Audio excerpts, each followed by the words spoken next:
Checkered past and present, everybody. We unfortunately missed last week. I had a couple of health issues going on, two different types of allergic reactions in the same week.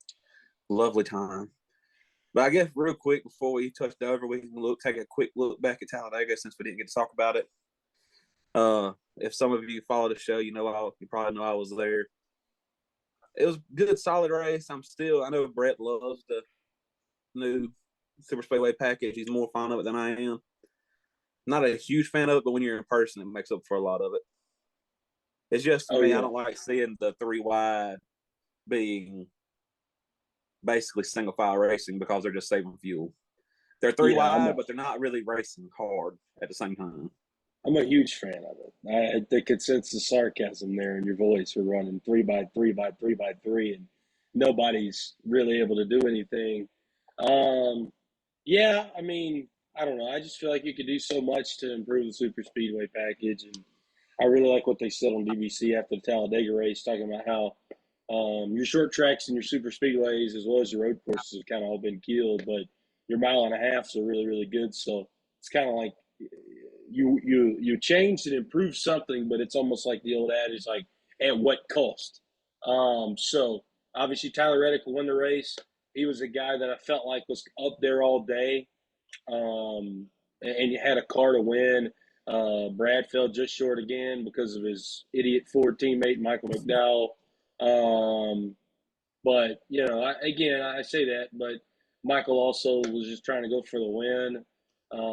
Noah is, we'll talk about him throughout the show, ran top 5 there. And then how about that? Mr. Harrison Burton getting his first top 10 of the year at Talladega. We all know Talladega. You need a little bit of luck and not a whole lot of skill to run well there. So, I didn't get to watch Talladega anyway. I went back and had to watch the extended highlights actually because I was broadcasting 16 innings of baseball that day. So I missed the entire race. But, I went back and watched most of it. And it was one of those you didn't really miss a whole lot anyway. So. Yeah, and Tyler Reddick was in the right place at the right time. Just got lucky and missed the chaos. And that's right.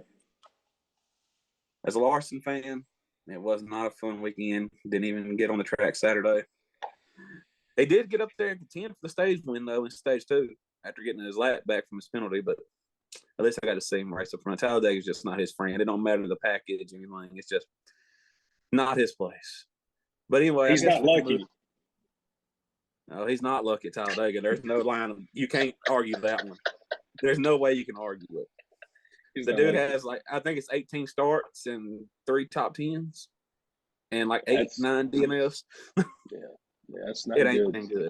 When you're not finishing half the time at a track, that's not good. And the majority of the time he finishes is 20th the worst with the car ripped to pieces, but somehow it just went to the line. Now, there was one year when he was in the Ganassi car, it was so slow he finished 13th because he was so far behind the field he missed all the wrecks. Yep. Could not even hang on to the draft. It was so slow. But anyway, I guess it's time to move on to Dover. Big story out of that, Aero blocking, mirror driving is what we've come out of after Denny won. That's not me being a Larson. I mean, it's been all over everywhere. If you've been paying attention to any NASCAR news, I'm not saying that just as a Larson fan. Oh, the first part of the race, I thought it was really, really good racing. You saw people moving through the field, but I think what it was, qualifying was so strange that you had a bunch of the bigger guys not qualify quite as good. Obviously, Larson didn't qualify good, being in 21st. You had Chase Elliott starting in the 20s. Martin Truex Jr. didn't qualify right up at the front. I can't remember his exact spot, but it wasn't in the front 5 or 6 like you get used to him starting. 15th is where he qualified. 15th. And, all them guys moved to the field. But I guess once they got up there, it became a typical next-gen race. But the track did widen out. And you could make moves the game and move your lines around the game time. But once you caught somebody, it was just tough. Well, yeah, that's what I was going to say. I think, obviously, Kyle had a lot of drive forward. MTJ had a lot of drive forward. Chase got to the front of the pack really on fuel mileage. Ty Gibbs had a lot of drive forward as well. But I think that caution coming out with Ricky there on, what was that, one of the final green flag pit sequences, maybe it was the final green flag pit sequence, really kind of messed everything up for some guys and helped some guys too. I mean, Noah Gragson, Noah probably had a top 15 car at best, and then that wreck happened and allowed him to get a top five or in sixth. And then same thing for Daniel Hemrick, back to back weeks for him. He's ran in the top 10. And again, most people would probably say, including myself, that it's purely off of luck at Talladega, and then what happened with Ricky. But hey, a finish is a finish. So back to back He held top on to tens. it. Yeah, right. So, and he even said his post race interview. Daniel Hemrick said, "I kept telling my guys if they got me the track position, I feel like I can hang on to it." And this wasn't like some next gen cars and next gen races where, again, like you said, there was aero blocking at the front, but the guys who were really good could still drive through the pack. So again, if you were good enough, you're going to drive back up there. And obviously, credit to Daniel, he held on to that top 10 late in that run. But yeah, I mean, it was clear there that Kyle was the car to beat last 20 laps. I mean, he hawked Denny down, and like you said, he had that high line working, which was extremely impressive at a place like Dover where you usually don't see that. I mean, you got to hug the apron in most years and most times, most cars, and that was really impressive to see. I just hated he couldn't get to his back bumper because I was going to be really intrigued to see what he would have done if he could have gotten there. They kept showing the highlights from Kansas. I was like, if he gets there, please do something. Please do something to him. I was wishing for it, but he just couldn't quite get there. Then you said he had the car to beat. He did on the long run. I think Yes. Hamlin had him for 20 laps or 25. Hamlin was extremely stout on the short runs. And you got to give credit to him. I mean, it's the way the cars are, but Hamlin did what you have to do with these cars to win. He knew how to do it, and he did the job. So it's just, I love what Hamlin does for the sport, but I'm not a big fan of his, and I don't believe I ever will be. Really? Why do you But say you that? got to respect how good he is. Why He's why a heck you of a why race you car driver. why do you say you won't ever be a big fan of him? Why is that? I'm not a huge fan of him. Last year definitely didn't help between Pocono and Kansas. We try not to be Yeah, biased, but I respect how good of a driver he is and what he does for the sport. yeah. I don't really have an opinion on Denny anymore. I think it's one of those things where he's won so much, you get tired of seeing the same guy win. But I don't really have an opinion on him. Like I've said countless times on here, he's a great mouthpiece for the sport, and I think NASCAR is lucky to have a guy like him in the 21st century. So, yeah, I think overall Dover was a above average next gen race. Overall, I mean, Overall, it was a solid race. yeah, I would probably give it a C or a 7 out of 10 maybe. I just it wasn't like one where you're gonna remember 15 years from now, but it was one where you watched it and you're like, there's still solid racing. You had a solid finish. You had guys who could pass through the pack. But like you said, with this aero blocking stuff, I've seen some interesting takes, and I really think that's where we got to take the conversation because there wasn't a whole lot of drama, right? We talked about the big time finishers, the notable guys, right? But I think that the biggest storyline from this weekend is not even to talk about your finishers, is to really talk about the aero blocking. And I think it's worthy to present both arguments. The first argument, which is the one that I know you share and you fall under, is we got to fix this aero blocking, right? And then you have these cameras on the back of the car, similar to what you would have in a modern day passenger vehicle.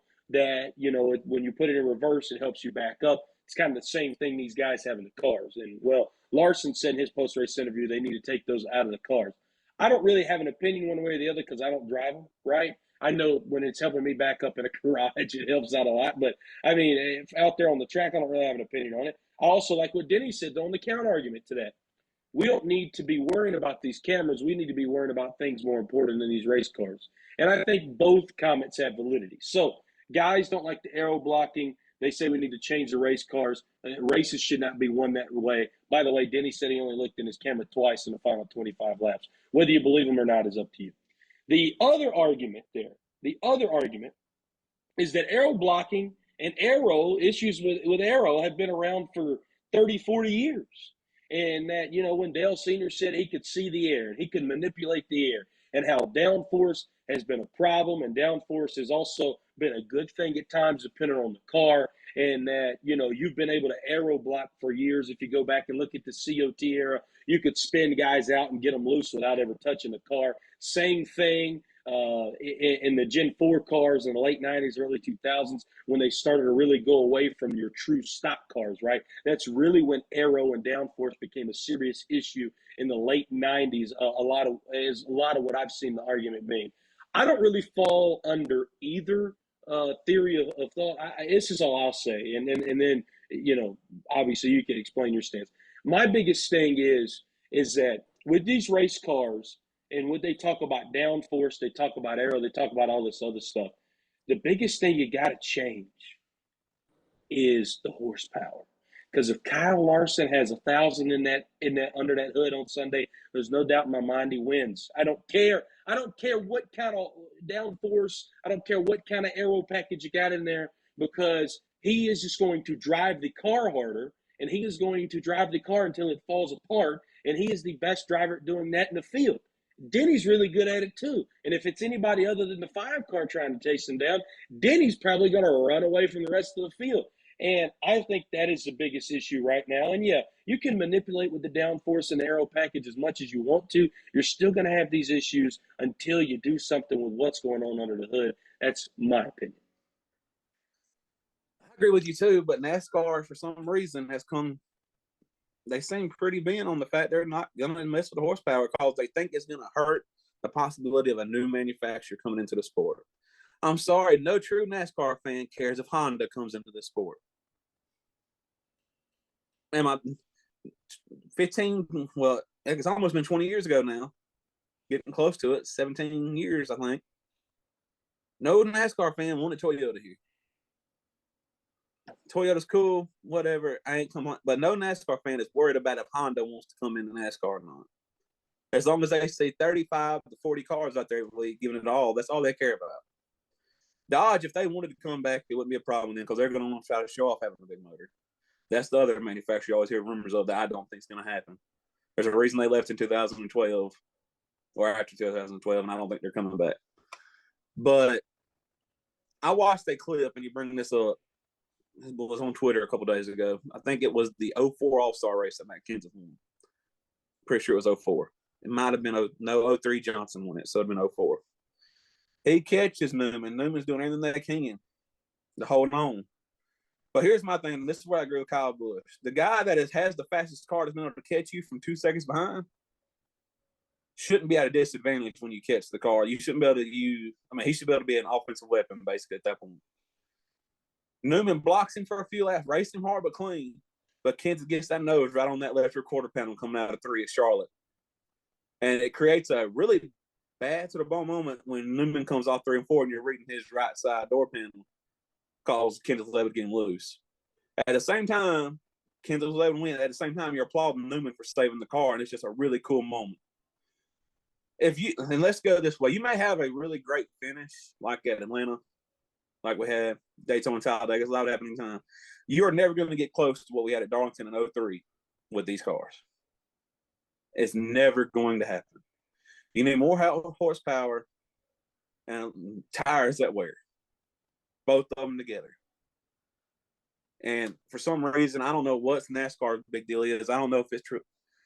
Because, apparently the drivers had a meeting with NASCAR a couple weeks ago. I think it was on Action Detrimental. I heard them talk about this. And they pretty much told the drivers horsepower is off the table as far as changing it is what. So, and Kevin Harvick was sharing, I saw it on Twitter earlier, showing qualifying times from Kansas last year and race time. The race that Denny Hamlin won, the average speed of the leader was 176 miles an hour. Laughable. That is laughable. Harvick, in 2014, Harvick won the pole for that race and was 10 miles an hour faster in qualifying than they qualified last year. And Jeff Gordon, who won that race, and I'm not bragging because Jeff is just, he shared it just talking about the discrepancy in speed. His average rate, and they only had one less caution in 2014 than last year. The average speed of the race was almost 9 miles an hour faster. And if you go back and remember that, I think that's the race Eric Almirola got. No, it's the race the power went out. Yep. So that even slowed the average speed down further than our normal caution. So it's just crazy, man. I don't know. And you watch some of these old I love watching old qualifying videos, just hearing the raw sound of the cars. But you just never see, and you saw all the great drivers. They got to them, and Jimmy used to do it back in the whole day. I remember Gordon. I always vividly remember Gordon stuff, obviously.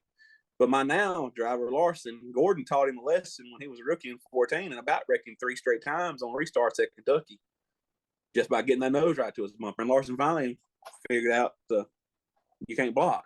Well, let's even you talk about the Joey and the Matt drama. Even in 2015, It all starts at what was it, Chicagoland or Kansas? Mm-hmm. Was it Kansas? It was Kansas. Yeah, it was Kansas. And Joey hawks him down from 2.5 seconds back, and Matt has to physically block him. He doesn't. It's no aero blocking. And then Joey still got his nose under him, and what happened, and obviously transpired. Joey would have. That whole rivalry would have never happened to this car. Absolutely not. Absolutely, because Joey's still. Which in the Joey's long run might have been better for Joey. No, I think it's actually better that happened, but that's a different conversation. Well, for the sport, it was good the way it happened. All that drama, NASCAR can say what they want to, and they spinning Matt. They loved it. Oh yeah. Well, I think it was good for Joey's career. I think he was 25. I think he needed to do a little bit more maturing at that time. I don't think he's a 2-time champion if that doesn't happen. But I mean, that's still not to get off on a tangent there, huh? You just said 2. He's already a 2. Yeah, that's what I'm saying. I don't think he would be a 2-time champion right now. Oh, I thought you said he would be. No. I'm saying I don't think he'd be a 2-time. I think that helped him mature so much going into the late teens and now the 20s. So, but yeah, I just think that with these cars, man, I do agree. I think that's the best point I've heard all week is that you can't. And I saw that All-Star video that you're referring to. I actually watched that earlier this week too from the 4 race, and I just don't think, like you said, the guy running down the leader is no longer on the offense. But neither car is really on the offense. And I think when you're at a time in a sport to where the guys in the cars should always be on the offense more times than not should be on the offense, and now both guys are almost on the defense is a very bad place for racing. And just to close this out, for me anyway, this is my final thought I have on this. I was talking in my workplace the other day. I'm the only guy in my workplace that watches NASCAR, right? I know a lot of people that probably listen to us, and maybe even you, I don't know, but I can relate to that, right?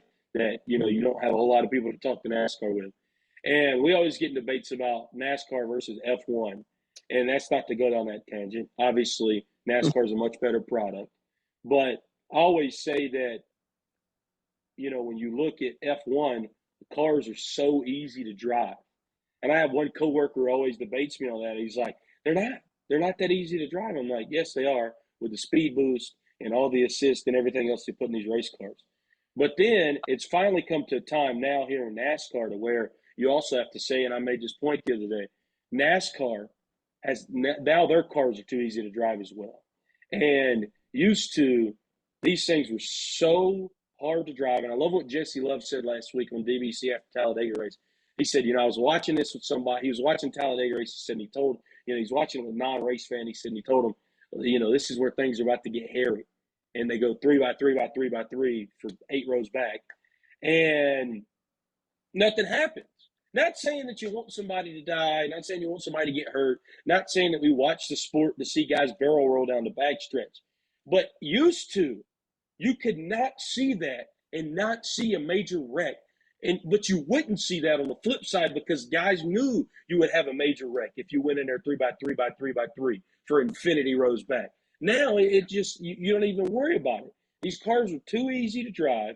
And again, this goes back to what you just said. You don't have to manage tires. You don't have to manage your engine. You can just about beat the hound out of the right front on them, and they are still drivable unless you have a tire rub. You can back into the fence, and they don't even crumple up, but you got all this other damage that you can't see. And again, I hate to complain about these cars because Sunday is going to be an awesome race. But it's just like you said, again, they have to make some more changes. They made progress, and I know I sound like a hypocrite because I've also praised these cars at times as well. They have given us some really good racing, but they also have to continue to improve them. And there's obvious ways, which I think is what bothers me. There's obvious ways they can make these optimal cars again and take them back to where we were, 10, 15, 20 years ago, and they just won't do them. And I think that's the frustrating part. Well, there's one more. I'm going to make. You brought up the mirror thing earlier, and I wanted to touch on that. I ain't going to call Denny a liar. I don't know how much he used it, but Larson said if you take that mirror out of his car, he doesn't win Las Vegas because he air blocked Reddick at the end of it. So he says it makes it so easy to do it. I don't know. I mean, that's what he says. But, bringing up the cars, I'm going to swing over towards Saturday for a little bit. What we saw with Austin Hill battling late in that race used to be what you would see happen in Cup cars. That's right. If you take the Xfinity cars right now, put another 150 horsepower in them, and put the Cup guys in it, you would not have a better racing product on this planet. Write it down. Say it again. Say it again. I mean, you can get to the air now and affect the Xfinity. You get better quality drivers in it. It's going to be insane. And the thing about Talladega, too, with the 3 wide, they're not racing when they're 3 wide, though. Because everybody goes to saving fuel, and people at the back run all out for 2 laps and get that third line to get themselves some track position before they do green flag pit stops. There was times they were running 20 miles an hour off the pace of the fast laps at Talladega. And you could tell it in person. And if you're listening to this and you're a NASCAR fan, you're new or don't understand it, you go back and watch the last 20 laps of that race last week. In this car, you can't go 3 wide when you're actually driving all out. It's impossible. It's literally 2 lines, and you got one dude leading trying to block both lines. Sometimes he gets lucky and makes the right block. More often than not, no, in the next gen, you wind up having a 25 car wreck coming to the line like we had last week. And me and you kind of touched on this after Daytona. That's kind of taking what makes the 500 so special and making it not be quite the same thing. Because you're not seeing the true restrictor plate racers like Keselowski. Keselowski was up there, but it wasn't because of how good he is. They saved enough fuel and had a faster pit stop. Yep. That's all it is trying to be on. Now, I can't blame the crews for doing that. They figured this out. Yeah, this is not their fault. This is NASCAR's fault. That part. The crews are just playing the game. Well, the fuel part of it really has nothing to do with the car. They just figured this out. The stages and stuff's been around since 17. But this all falls. Now, that part of it's not the car's fault. This all falls back on NASCAR, though. All of this always falls back on NASCAR, to your point. But the end of the race is on NASCAR because they can only run 2, and you can't make a move. You saw Chase Elliott and some of the guys toward the back of the field desperately trying to make moves to get that third line going, and it's just impossible. And they actually had it going one time. And used to, you would see guys like Junior, Stewart. If they had that third line coming, they would know how to time it, and they jumped there to that outside line.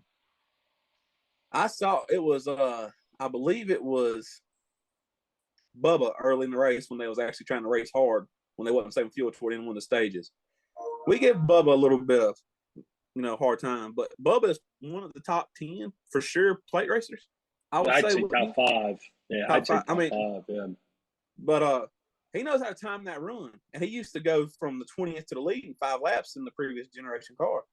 He jumped up there on the outside line. They went from about 15th to 30th on back in a half lap. That's a problem. And I don't know. That's more than horsepower. That's because of the spoiler. And they're trying to run the same exact motor at every single track. And all they do is restrict it. Used to, even though they had restrict plate motors on them, they had special motors built for them races that help. Now they're just sticking it. Ain't even a restrict plate no more. Some kind of tapered spacer, I believe is what it is. But that motor, and this is something I know the next gen's supposed to say to these guys. If you listen to Denny Hamlin, some of these guys, this car has saved them nothing. And the horsepower doesn't cost them any more money. No. If you put 1,000 horsepower engine in there, it doesn't cost the car owners any more money. And I'm going to say this: there's no way you cannot make one car, and this is part of the problem. Now they fixed the only thing this car is good at is mile and a half. Yep. Truly exceptional at. Or if you have really good tire wear, it could be better on short tracks. We Like saw that Bristol. at Bristol. Yep. Yeah. But you should not be able to take that car last week. In theory, Denny Hamlin could have took that car that he had from Talladega last week if it wouldn't got wrecked and been in the car that he won with at Dover. Because nothing changes except for setup. The way you set it up. Everything else is the same. That's not good. And the whole thing about practice, they need to have a little bit more practice. I'm not saying they need to have 4 hours or something on a weekend like they used to. You got Jimmy John. Well, poor Jimmy. I don't even know what to say about Jimmy. I don't know. He's the 7-time champ. Have fun, but man, he got outran by his teammate the other day, making his first ever start in the Cup Series. God bless so you him. can't. But anyway, I digress on that one. But you got people like him. You got Brad asking for more practice. Kyle Busch, all these guys. Number one, you're eventually going to lose camping at these tracks if there's so little track activity during the weekend. That's from the fan aspect. Because a lot of people that camp and stuff love watching practice, qualifying, all that stuff that we used to have. Yep. I mean, you go to Talladega right now, you got ARCA race, and ain't worth a crap. Most boring race I've ever watched in my life. I mean, garbage. I knew not to watch it, but I did anyway because my daddy was there and we didn't want to walk all over the place, like we normally would. Because normally we just skipped ARCA race. Got cars 20 miles an hour slower than the leader. I mean, it's just embarrassing. Hey, no cautions though. Huh? No cautions though. In an ARCA race at Talladega. Well, there ain't enough of them together to wreck. I thought we were living in the apocalypse when I seen that. An ARCA race with no cautions. But you have the ARCA race, and then you have a 3-hour break and you're in the Xfinity race. That gets over right at dark. That's all you have. I mean, besides Cup qualifying, and no offense, qualifying at super speedway suck. They used to have a happy hour session, all that kind of stuff that we used to, and fans love to watch it, especially people that are in the infield. That's one of the reasons of being there. Yep. Is to watch all that stuff. Excuse me. But there's a bunch of stuff I'm not happy with. Thankfully, we're going to a mile and a half this week. Yep.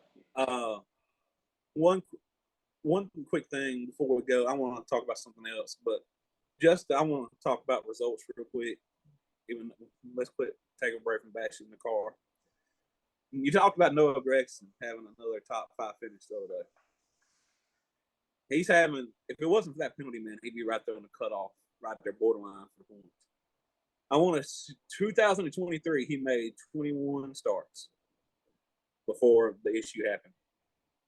I ain't going to go into details about that. Everybody that follows the sport knows what happened when Noah lost his ride. His average finish was 28.2. Yep. And 0 top 10s. Through 11 starts this year, his average finish is 10 spots better at 17.3, 4 top 10 and 1 top 5. And he's not driving a whole lot. Again, let's call it what it is. SHR is not hitting on a whole lot. Ford in general is not hitting on a whole lot. Okay? And what that boy's done this year, again, you and I both agree on this. I don't think anybody could not agree on this unless you're just being a hater. No matter if you like this guy, Ty Gibbs, no matter if you like Noah or not, two of the brightest prospects we have seen in a very, very long time. The guy that drove the 43 Sunday, Jesse Love, and some other guys. But those 4 especially are 4 of the brightest prospects we have seen in a very, very, very long time. And now Ty is starting to put the finishes together where he's 8th in points. Noah has started to really put the finishes together. The future is really starting to come along. And again, you got to give credit where credit's due. Ty's driving top-tier equipment. Ty should be running well if he's as good as I think he is, and a lot of other people do. And he is running well. He's ran very well, exceptionally well this year, especially for it to just be a second full-time year. But Noah, you got to give him even bigger props. A guy who's not driving a whole lot. Again, SHR not hitting on a whole lot. And I love what he said post-race Sunday is like, we lucked in the top 10. I don't care about luck, man. I don't care about it at all. You still got a top 10, buddy, because that last green flag run, you were good enough to stay up there. He only lost 1 spot. He restarted 5th and finished 6th. So, again, he ran good enough to make Kyle Busch, man. That's right. That's right.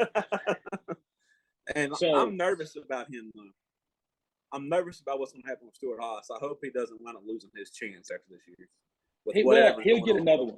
He'll get another one. I hope I so. don't. And I hope it. I wish Junior would get a charter I agree. because he would I have do too. Hendrick affiliation, and I guarantee you Noah or Josh will be in it. Noah's got it, but I love Josh. I love the story that worked his butt off. Didn't have his daddy just buy him a ride, get him up to the ranks. Love his story. Noah's a better driver. He's younger. Yes. Yes. Yes. And yes. You by the take way, Noah. I'd take Noah almost over anybody in the field right now, for the exception of maybe 5 to 6 guys. I mean, I'm just being honest. and Drew Blickensderfer has got to be loving the way he's making him look compared to what he dealt with Eric Almirola. And the same God bless him. Yep.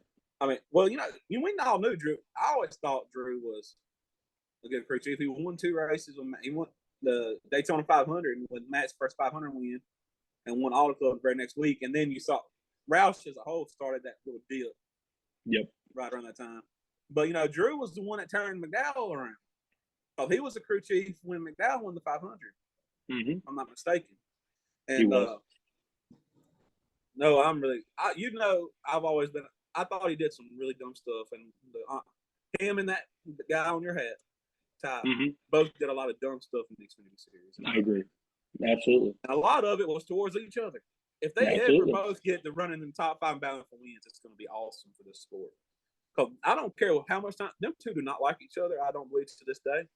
And that could be one of the best things for this sport if they both get to battle for one. Because they genuinely don't like each other. It's not a facade. They genuinely don't like each other. I mean, both saying stupid stuff in the media about the other when it was heck, they hadn't even had an incident at points for 3 weeks, and all of a sudden I know one of them would say something bad about them, and then just started. It was fun to watch. They both would just wreck each other for no reason. I mean, if you go back and look at the 22 season, man, in Xfinity, it's one of my favorite seasons I've ever followed at any level in NASCAR history because, Ty would just wreck Noah for no reason, it would seem like. And then they were at Bristol and Ty had the car to beat, and they're getting towards the end of stage 2, and they get caught up in some lap traffic. Noah just punts him for no reason. Again, that's NASCAR, man. And at that time, obviously, I'm a big Ty fan.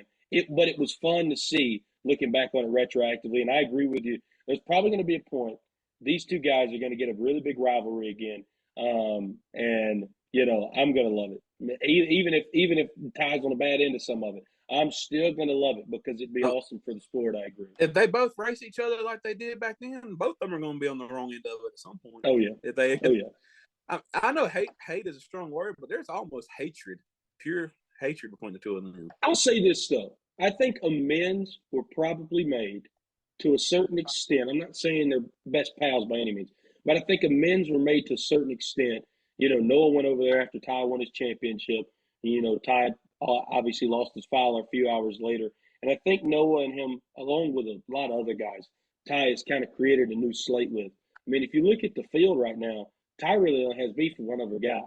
And we're not going to say who that guy is, but, there's really only active beef with one other guy. Unfortunately, he happens to drive the 22 car. But, he's kept his nose clean.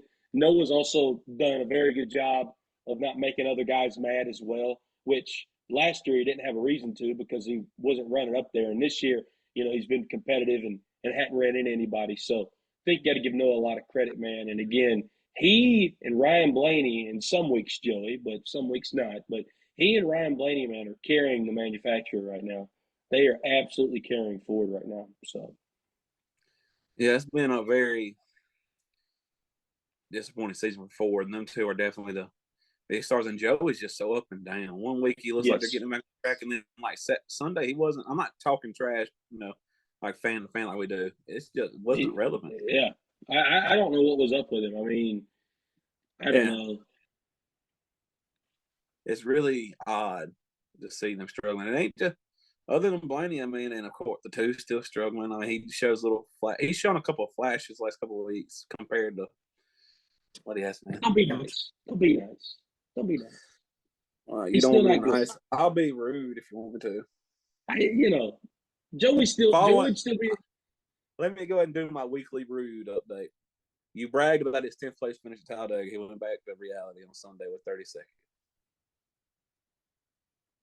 Harrison.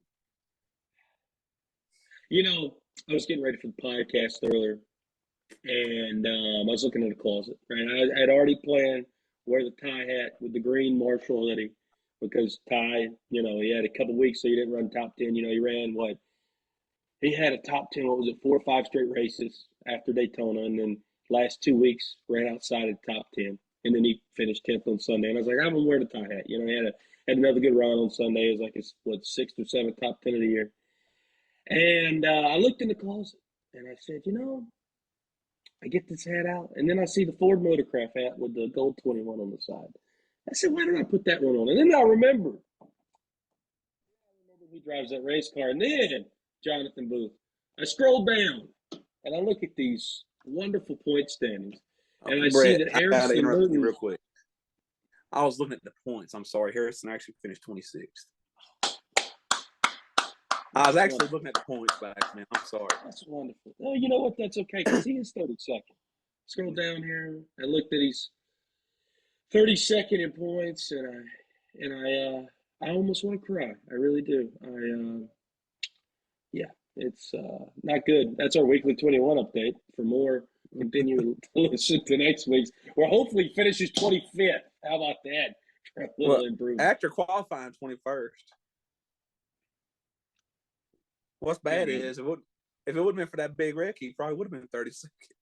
Oh, God bless him. Anyway.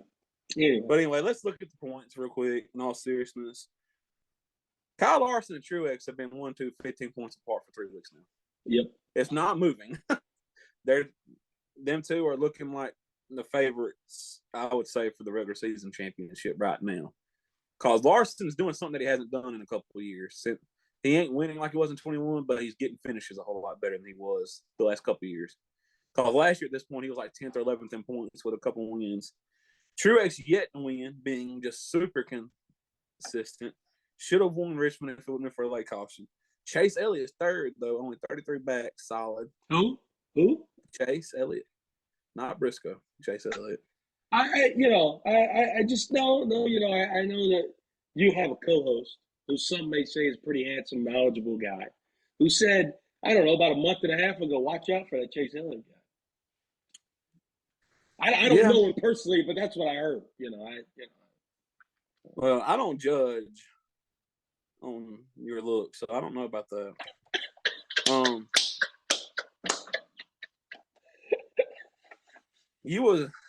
I bet you wish you'd have been more right about the 22 than the 9. Though. Hey, there you go. I knew it was coming.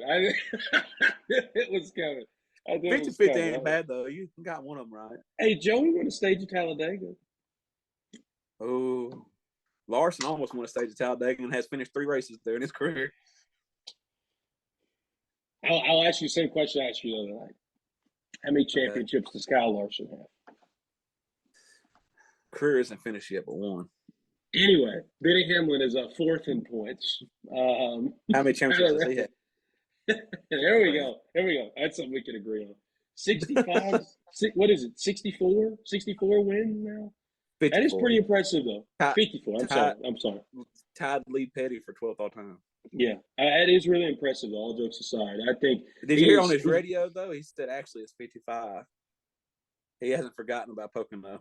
He said technically this is 55 on his radio, though. Oh, yeah. I think I think he's bypassed Mark now. He's the greatest driver to ever win a championship. Oh, no doubt. I think that's safe to say.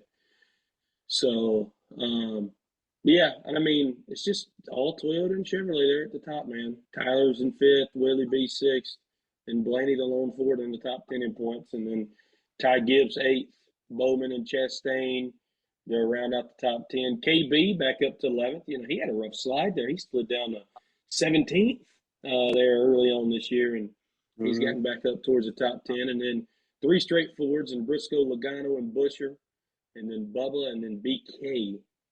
They're in the top 16, and that, again, that's just in the regular points. That's not in the playoff points right now. So, and we brought up the penalty a while ago. Noah's climbed all the way up to 21st despite that penalty. It's so impressive, dude. That's impressive. Yes. He is the only guy. I'm sorry. No, you're good. I was just going to say he is one of the few guys below 20th place in points that has that even has a top 5 finish this year. I think Ricky had his at a plate track. Corey LaJoy, I know, had his at a plate track. So again, he's going to continue to climb back up, though. And to look at the points that matter, we got 15 races to go, so still plenty of time. But right now, the first 3 out of the cut is Cindric at negative 52. I don't even know how Cindric's up there, even that close, to be honest with you. Keselowski at negative 4 had a real bad day. He was really fast, got loose once, did a little damage, went up leading to him having a problem with the tire after that. Rough day for him. Wallace, who had been on a roll, 2 straight DNFs, now out by 2. You got Buescher sitting in at +2. Logano sitting there at +3, who has made it, even though they're struggling, has made an impressive rebound to get into position after such a snap. I mean, they definitely aren't where they want to be, but considering where they was a month ago, yep, really big turnaround. You got Briscoe at +11. He's doing a good job of just finishing where the car will give him. They're not bound for wins, but he's doing a solid job of getting finishes. Busch at +12. That finish Sunday helped them a lot. And then you start getting to guys that have a little bit of a buffer. Chastain at 39, Bowman at 39, then Gibbs at 60. And then goes just higher. Everybody above him, I feel like, unless they just have an epic collapse, is going to be good. I think your drama is going to be from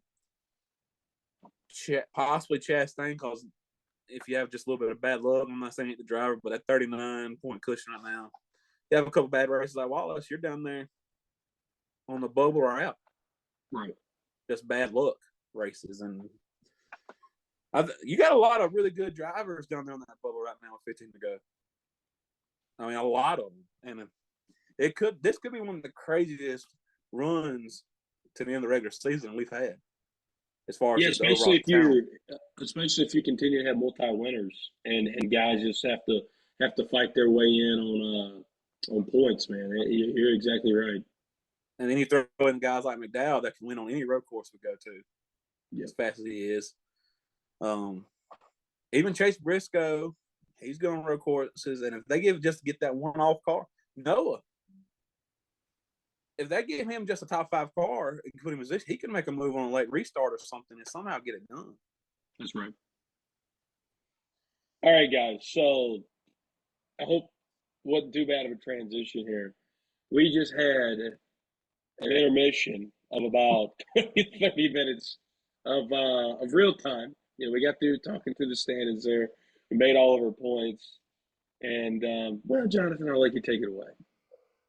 Well, I just look behind me. I'm sitting in front of my TV, and in the reflection, I see my wife doing this. So we stop. We got a little Yorkie named Elvis. If you've been following us, you heard him bark a couple times on the show. He's our official mascot. Yeah. Well, unfortunately, our official mascot decided to be done. If you live in the woods, like I do, when it rains, you're gonna have to have a rat trap in the house every now and then. And normally the ones that snap would be the best. Yep. But we had found some actually, and we forgot to mention this to you a while ago, that are puppy proof. They can't stick their paw in it. But they didn't have none. And we saw one in here like a week ago. So we went and bought a couple of traps. Apparently Elvis found it. We check them every night and every morning, like right before we go to bed, before we go to work. Apparently it caught one during the day, and we hadn't went in there and checked it yet. He tried to go after the rat. Thing is, about the sticky trap, he put both his feet on the sticky trap to try to pull the rat off of it, and had both of his feet stuck to the trap. Oh, man. What happened? Oh, we're back live. Well, it's okay at this point. Yeah, I mean, she was involved in the story. This is we're this just generational stuff. So then, guys, we had to Google. This is where Uncle Brett comes in, right? I had to Google how do we remove the rat trap and vegetable. In case you're wondering, vegetable oil. You learn how to remove rat traps from your dog's feet on this episode of Checkered. Where else would you get that from a racing podcast? You're not going to get that anywhere else. You're not going to get that from Happy Hour with Kevin. You're not going to get it on Action Detrimental or the download. You might get on the download. Dale seems to talk about some pretty good stuff. He does. So he does. But yeah, shout out our official mascot. He may or may not have consumed the rep as well. We have we're not 100 on that yet. We're about 95 on it, but we're not 100. He attempted to for sure. It's hella embarrassing. He attempted to, but I think he realized he was stuck before he could really. And then went to crying for mommy's help. So that's why we had a short intermission. Again, I know you guys won't be able to tell once we had it and put it together, but that was it's one of the best stories I think we've ever had on here. All right, so next week at Kansas, obviously a race that you're very excited about. Had a very great finish for you in the spring last year. So I don't know about that. If you guys don't remember, Larson got done by Denny Hamlin on the backstretch last year for the win, but Kansas has produced some great racing, obviously in the mile and a half. We haven't had any race picks in a while, so I'm intrigued to see where JB goes this week. You go first. My brain's still. Mr. Elvis. You know what? I'm going to pick Elvis and Chevrolet. Well, I think I don't think a Ford's going to win. You know, I posed a pretty intriguing proposition to Jonathan the other day. I said I would give you every Ford in the field and Kyle Larson, and your answer was no. So, yeah, I think I would also agree with you on that. But if I did have to pick a Ford, we'll go with no Braxton. Why not? You know, I'd love to say Joey, but he's either going to run 29th or 2nd. So at this point, I think I'm just going to go with the 10 car. Back to guys who drive real race cars. And in a Chevrolet, I think I'm going to go with, I'm going to go with Alex Bowman. And here's why. He has been running really, really well of late. And he seems like he's returning to the form that he was in 2021, 2022. And seems like kind of an underdog pick, but I'm going to go with Alex Bowman. Then the manufacturer I don't think anybody's going to be able to compete with on Sunday, and that is going to be Toyota. They have been so strong, especially 2311 and Denny here at Kansas in the next-gen car.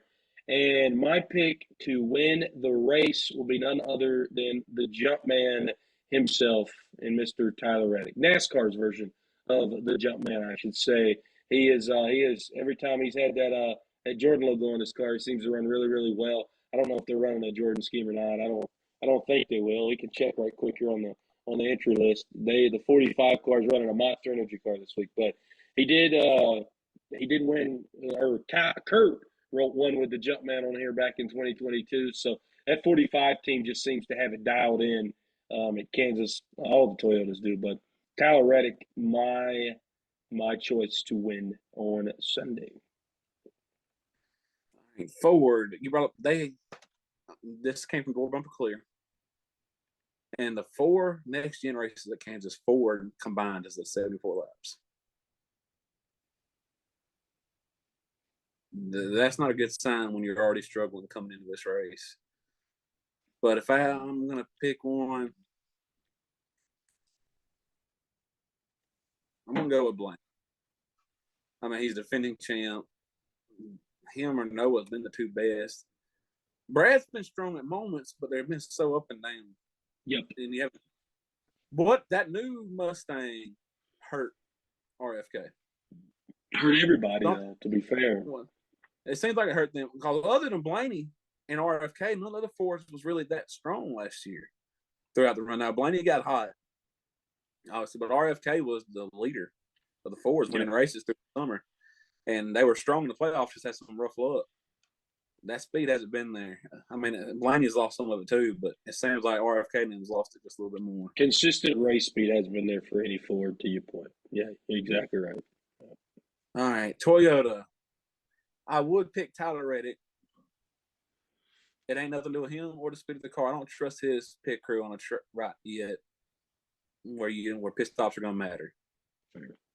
I mean, that's the whole thing. And that's one reason I wouldn't pick Bubba here, too, because Bubba won his Checkered race here. He's super fast. But their pit crews are just terrible. So I'm going to go with second guy in points with Truex. Boom.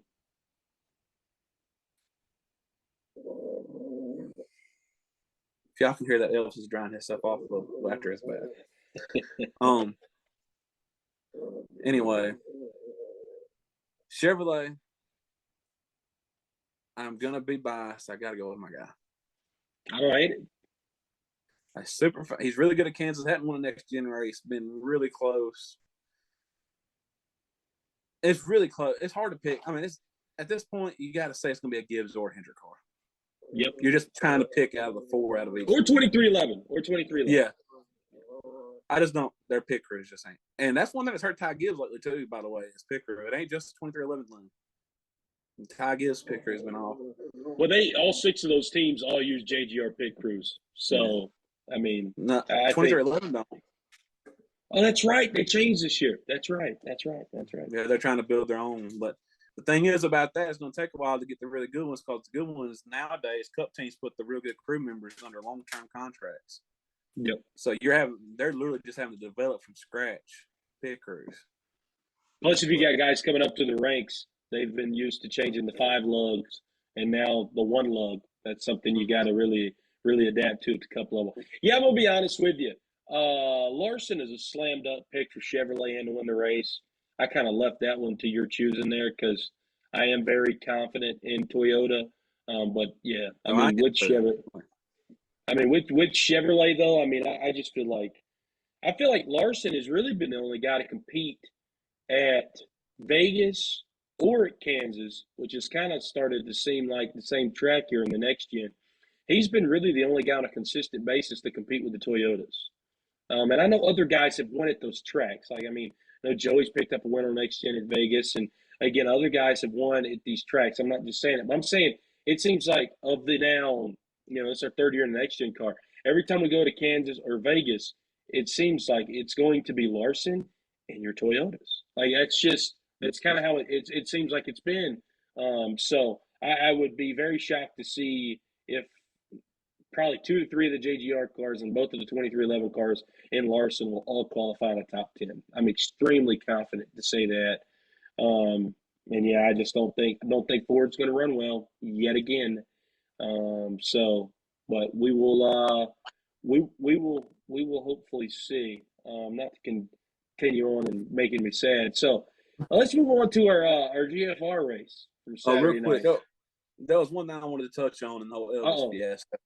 Okay. What do you think about the tire rules that they're trying at North Wilkesboro?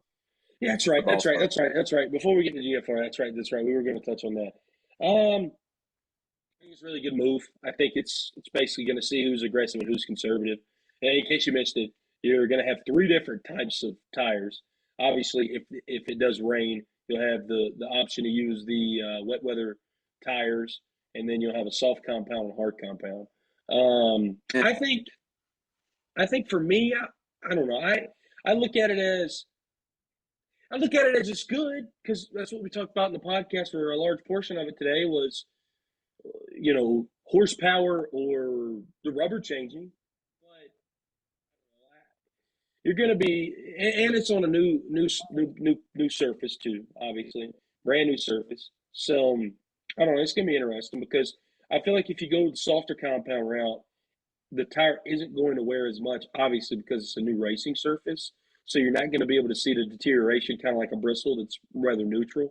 But if you go with that harder compound, man, you might not have to pit. I mean, I know they have the natural race brake and all-star race now, but like I'm saying, I don't think you're not really going to see a whole lot of fall off. So that's going to be the interesting part of it. But if you use that softer compound and a guy like Larson, who really had the track figured out last year, Josh Berry really had Wilkesboro figured out because he's raced her so much in the late model. You give that to those guys, man, they might end up lapping the field, but then the tire could fall apart. So that's going to be interesting to see.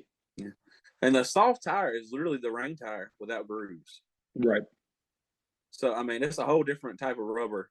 I mean, it's the same rubber they use for the rain tire. except for it doesn't have the grooves in it. It's a slick racing tire like a normal rate. It's just got different rubber. And I'm really interested to see. I think it's good they're making them start on the soft tires. And then after that, it becomes an option. That second stage will be real. You may see people take tires on that 100-lap break and not take tires again. Because some of them may swap to the hard tires and risk staying out. I don't know. Here's the particulars on the tires. Teams will be allotted 9 sets of tires. Practice and qualifying heat races, the open, teams will be allotted 3 sets of prime tires, 2 sets of option tires. So a prime tire is the baseline tire. An option tire is the slicker tire, which is what you said, made of the same rubber of the wet weather tire. The Goodyear Eagle lettering will be yellow on the prime tires, the regular tires. It'll be red on the option tires. It'll be white on the wet weather tires. For the All-Star Race, teams will have 2 sets of each of primes and options. All 4 tires must be on the car at the same time, so you can't take 2 rights, 2 lefts, and mix match. Only prime tires will be used during the qualifying session, so everybody will have an even playing field there. For practice heat races and the open, teams will have the option to start on either tire. Oh, that could be interesting. Yes, and then all teams will start the All-Star Race on the option tire. So for the heat races and the open as well as practice, you have the option to start on either tire. But for the actual All-Star Race, you have to start on those option tires, which is the slicker of the two, and which is comparable with the wet weather tires. There's 200 laps. As Jonathan mentioned, there are 2 cautions, one at 100, one at 150. At lap 100, all teams must perform a 4-tire pit stop using either tire. Doesn't matter which one they put on the car. And then all laps will count, and NASCAR overtime rules are in effect. So, and same thing for the open. There's 100 in the 100-lap open. There'll be a caution at lap 50, in which teams have to perform a 4-tire pit stop as well during that. So in the sound of that, I'm thinking that 50 lap caution, 50 to go is going to be optional. That's what it sounds like. Yeah. Again, you got to pit. You got to take the 4 tires at 100, but it did not say, and I'm sure it would have, if you'd have had to take tires at 150. And like you said, it does not appear that way. So that could be. There might be guys take the harder tire and plan on not pitting the rest of it, and see if the guys on the soft tire burn their stuff up. That could be really interesting. Could create some comers and goers, which is always a good thing. I'm interested to see it. You're going to be too busy watching the Bravos, though. Yeah, it'll be on. Always falls either on or right around my birthday. It just so happens this year it's on my 23rd birthday, and I will be in Atlanta watching the Braves play the San Diego Padres on Sunday Night Baseball. But I more than likely will have my cell phone pulled up with the All-Star Race on it at the race. So that's going to be I guess speaking of races, you've been trying to bring it up on here every week. Following weekend, the Coca-Cola 600. It's one of the biggest races in the sport every year. Still a crown jewel event in the sport, and we are going to have both podcast hosts finally there. Boom, boom, boom. Finally talked to Bob Slay and signing off. Yeah, that'll be a lot of fun. Yeah, look forward to it. We're gonna have to do some live and in-person vlogging that weekend. So yeah, I'm looking forward to finally meeting you. Yeah, I've been doing this. I guess it might have been the Kansas race last year, right around the time when we first started this. Been about a year ago now, close to it. Yeah, it has been. I have to go back and look. So we took a little break between life being crazy, but we're trying to stay more committed to it. Yeah, it's been fun, and we're all right. But I guess it's time to move on to GFR. This thing's getting pretty long. We didn't get to talk last week, so like him, we love talking about this stuff together. So we were running a little long, and then we had the whole Elvis halftime break, and everything else. But GFR, we had the first race around the 6th last week. Brett was unfortunately, well, not unfortunately, I mean, his career is advancing and doing really cool things, so I don't need to word it that way. But was working, so we didn't broadcast on the channel last week. I streamed my view live on there, but you're going to be back this week? Yeah, I mean, how things are looking right now, it seems like my schedule's always tended to change. Um, but yeah, as it looks right now, we should be back this week. Um, really looking forward to it. We are, where are we at this week? Auto Club. It's going to be a What I blast. thought. Yeah. I really hope everything works out because that's going to be a good one to broadcast. It'll be exciting. The draft plays such a big effect on that game at that track. But after Martinsville, C-Fan won another one. He's got 7 wins and like 9 starts now. Just whooping up on us. We're trying so hard. But it ain't happening for us. He has 3,066 points, which puts him 26 points above the cutoff, which right now we're trying to get down to the final 4 for the championship race at Charlotte. Happy is in second with 3,050. I'm in third with 3,047. Dark Knight is fourth with 3,045.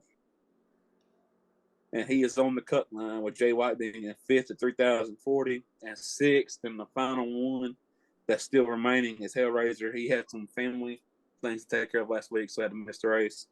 So he is 40 behind Jay White, 45 behind Dark Knight.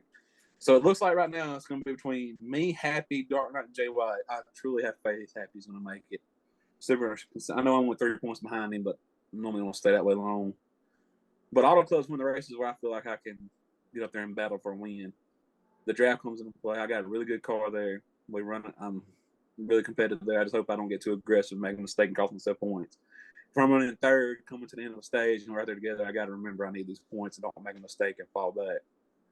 I'm sure we'll have a pretty good sized field this week because of where it's at. One of our other buddies has joined the league, known as Beats or JM FC, but we call him Beats. But some other GFR news that we're working out. It's looking like we are going to run 2 series for season 2. Boom. We're going to have Xfinity on Saturdays. We're moving Cup to Wednesday. So the star of Checkered Past and Present's broadcast team work schedule usually works out better. And hopefully he won't. And I'm sure it'll come up. I mean, things happen. May miss some here and there, but it should be able to be a lot more consistent on having the broadcast. Yeah. The Wednesdays we usually don't have a whole lot going on for whatever reason. But yeah, man, I tell you what, Saturdays usually work out well for most people. But me and Happy, we were talking last week. Tell you what, dude, I'm always something comes up on a weekend here. Like through the week, we hardly have nothing going on right now. And then the last 2 weekends, um, I've worked probably about a combined. If you take last Sunday and then this Saturday, Sunday, I think I worked like a combined like 40 some hours in like 3 days. So, but I wouldn't trade it for anything. I got to do a little sideline work for indoor football league this past Saturday. So it was a lot of fun. I'd done some sideline work before for baseball and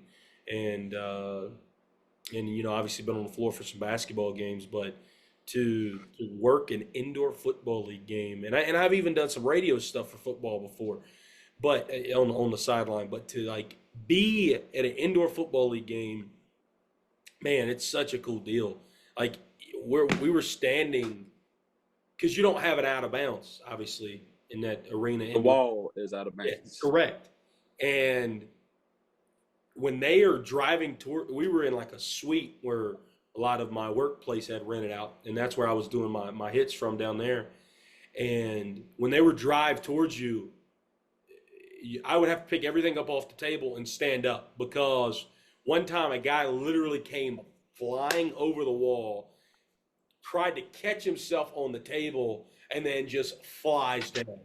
And then one time quarterback throws a pick six, and he tried to hawk the guy down, ends up flying over the wall after the pick six, and in response to throwing the interception, slammed like he knocked the table over, and then he slammed it even farther down. So man, it was fun. I tell you, it was a lot of fun. Got to meet some cool people. Obviously, I hated not being there for GFR race, but yeah, it was a lot of fun. So um, yeah, really looking forward to this weekend though with all the club and continuing to progress through the playoffs here.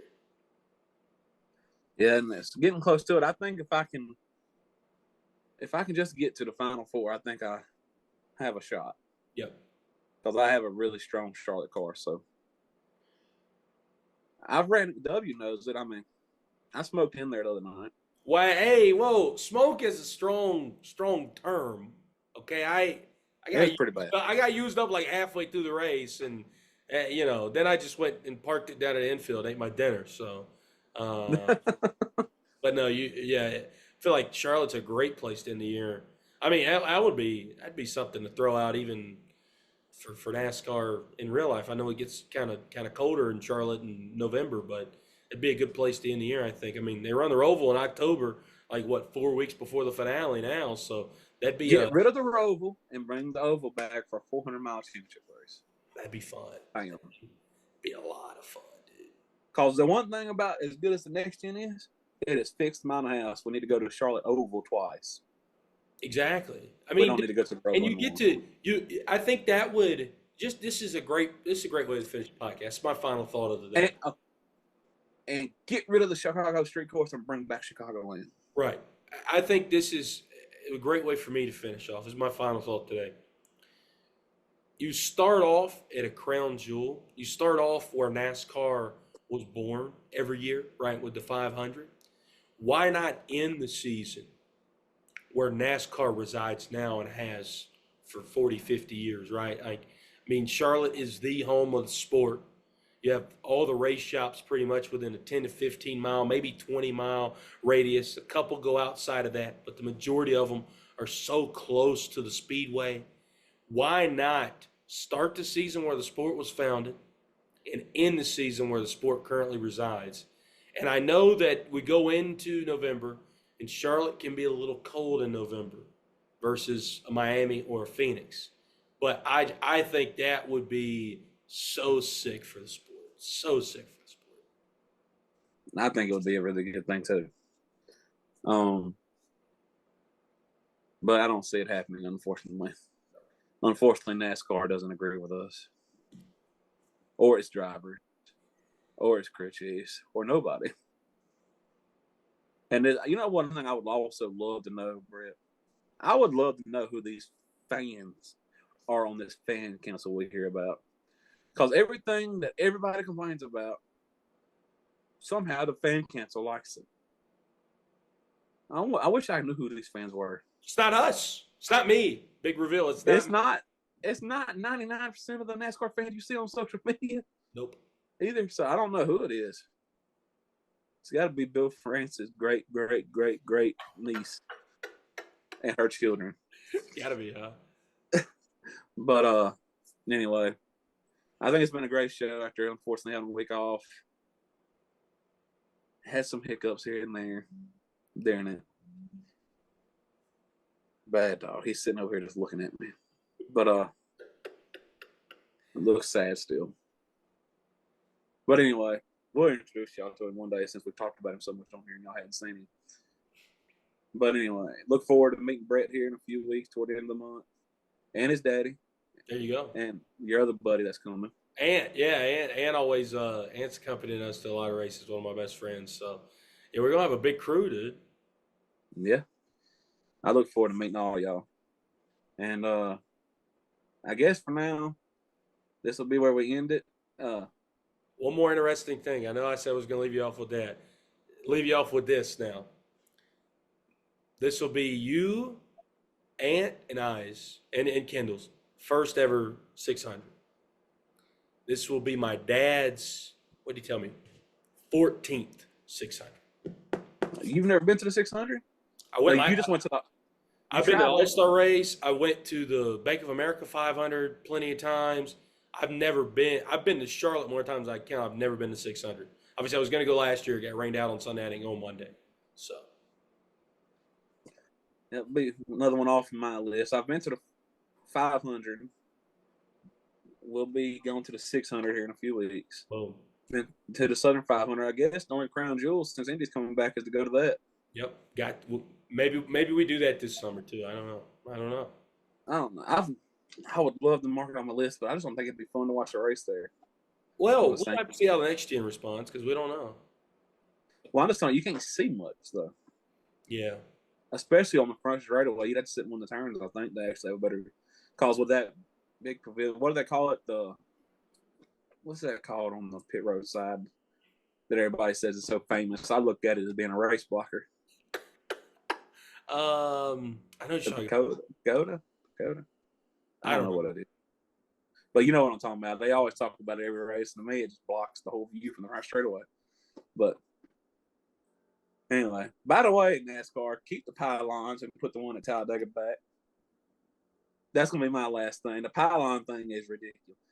Man, NASCAR is going to literally tell the fans to look at your phone instead of looking at what's going on the track. Instead of being able to glance up there, the 55's in the lead. No, we want you to try to reconnect to the Wi-Fi because the service sucks so bad at every race car track in the country. And find the NASCAR app. And there's been 6 laps. The dude I couldn't tell where he was, but he's leading now. And he looked like he was at least 20th while I go. Oh, that's the dumbest thing NASCAR could ever say. But then I figured out why. Uh-oh. You have to pay almost $3 a week to use that service on that app. So that's why they're pushing that app. Kendall No, looked at I'm it. not going to pay that. So God bless them. I'm out. I'm there to watch racing. I ain't sitting there to look at my phone while I watch racing. Nope. Give me a pylon. It's worked for 175 years as of last year. We went from the old school chalk where the man would have to go up there every 10 laps and flip the numbers over until we got fancy with electricity. It's worked. We can keep doing it. And by the way, that one in Talladega in October worked perfectly fine. So I don't know what in the world was so bad out of date about it, but that tear it down. This has been a lot of complaining about NASCAR on this episode. Okay, sometimes you need it. So, maybe we've been too positive lately. Maybe we needed this today. A little vent session. It's a good week for Kansas to come up if it does like it has been doing. I really hope it does. But anyway, guys, support your local short track. It's on Friday night. If you have one, come join us on Checkered Past and Present for the GFR Race from Auto Club. I'm going to be biased. Pull for me. I haven't won in months in the league, so I need help. It's going to be a great battle, though, that night. And enjoy your race weekend, and we'll see y'all next week. Later.